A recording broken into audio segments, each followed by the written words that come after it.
आम्रपाली बौद्ध काल में वैशाली के ब्रज संघ की इतिहास प्रसिद्ध लिच्छवी नृत्यांगना थी। इनका एक नाम आम्रपाली या अम्रपालिका भी है। आम्रपाली अत्यंत सुंदर थी और कहते हैं जो भी उसे एक बार देख लेता वह उस पर मुग्ध हो जाता था।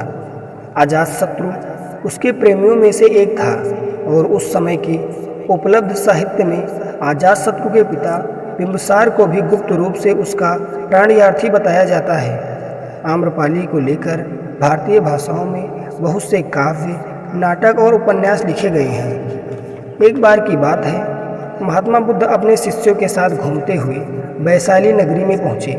वैशाली को उस समय 16 महाजनपदों में से एक महत्वपूर्ण जनपद माना जाता था, जिसकी ख्याति दूर दूर तक फैली हुई थी।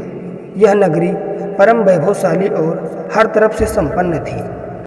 महात्मा बुद्ध के आने की बात पूरे नगर में फैलते देर न लगी, जिसे जब पता चलता वह तभी उनसे मिलने पहुंच जाता और उनके उपदेश सुनकर खुद को भाग्यशाली समझता।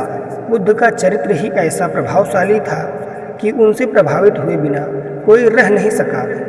उस नगर की गणिका और राजनर्तकी आम्रपाली भी बुद्ध से मिलने की इच्छुक थी। वह खुद महात्मा बुद्ध के पास चलकर आई और उन्हें अपने घर भोजन के लिए आमंत्रित किया।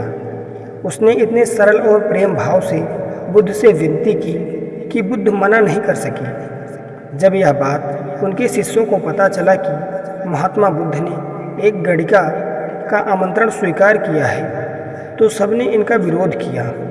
महात्मा बुद्ध ने बड़ी सरलता से अपने शिष्यों से कहा, मैंने तो उसकी प्रेम भावना देखी। उसने जिस भावना से मुझे बुलाया है वह बिल्कुल पवित्र और निश्चल था। वह आज मुझसे मिलने एक गणिका बनकर नहीं, बल्कि एक भक्ति भाव से आई थी। फिर भला मैं कैसे उसका आमंत्रण स्वीकार न करता, वह चाहे एक वेश्या हो या फिर कोई सन्यासी। यथा समय बुद्ध आम्रपाली के घर भोजन के लिए गए।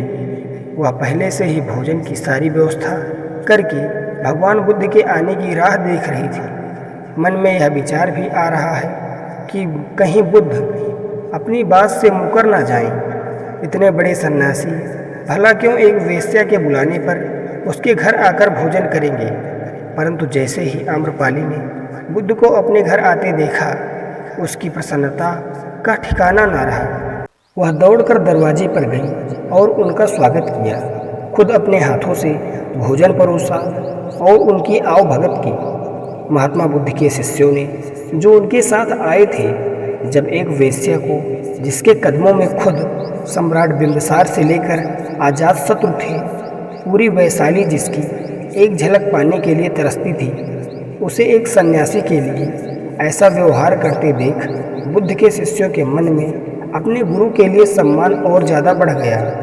आम्रपाली ने महात्मा बुद्ध के व्यक्तित्व के बारे में जैसा सुना था, उनसे मिलने के बाद वह उनसे उससे ज़्यादा प्रभावित हुई और उसी समय वह बुद्ध की शरण में चली गई। अपनी सारी संपत्ति वह बौद्ध मठ के नाम करके आजीवन भिक्षुणी बन गई।